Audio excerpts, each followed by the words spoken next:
어느 리더가 고지에다가 깃발을 꽂고 가는 것이 아니라 이제 고지를 모르는 그것을 조직 내에서 찾아가야 되는 시대가 된 거예요. 그런 시대에는 다양성이 확보되는 조직이 훨씬 더 강합니다. 다시 말하면 다양성 확보의 문제는 단순히 여성의 문제가 아니라 생존의 문제로 와 있는 거죠. 네, 저는 기업 경영 평가를 주로 하는 시오스코어의 박주건 대표라고 합니다.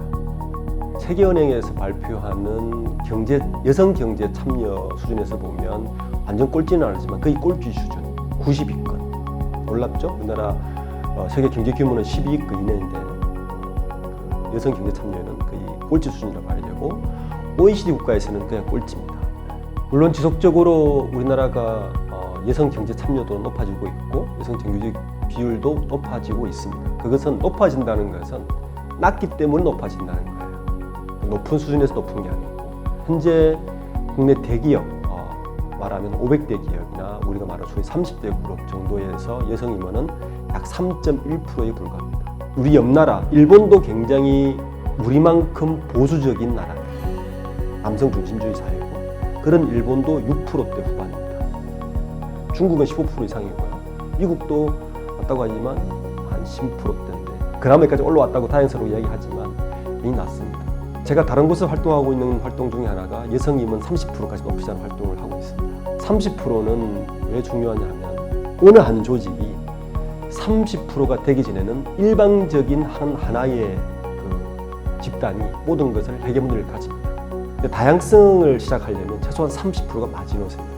30%를 넘었을 때 그 조직의 의사소통 방식이 바뀌고 권력에 대한 구조가 바뀌고 그리고 어떤 인사 구조도 바뀌고 문화가 바뀌는 거죠. 그래서 리더의 30%, 특히 임원들의 30%가 보는 그런 면에서 굉장히 중요한 거죠.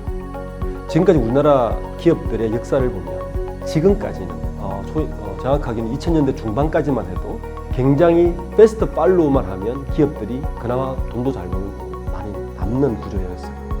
패스트 팔로우를 하다 보니까 어떤 조직 문화가 필요하냐면 군대식 조직 문화가 필요합니다. 그 리더는 깃발을 꽂고 저기를 누가 적은 비용으로 최대한 빨리 가느냐의 게임이었죠. 그러다 보니까 소수의 소리보다는 집단화된 조직 문화가 훨씬 더 강점을 발휘했던 때가 있었습니다. 근데 시대가 바뀌어서 2000년 중반부터 어느 리더가 고지에다가 깃발을 꽂고 가는 것이 아니라 이제 고지를 모르는 어디로 가야 될지를 모르고 그것을 조직 내에서 찾아가야 되는 시대가 된 거예요.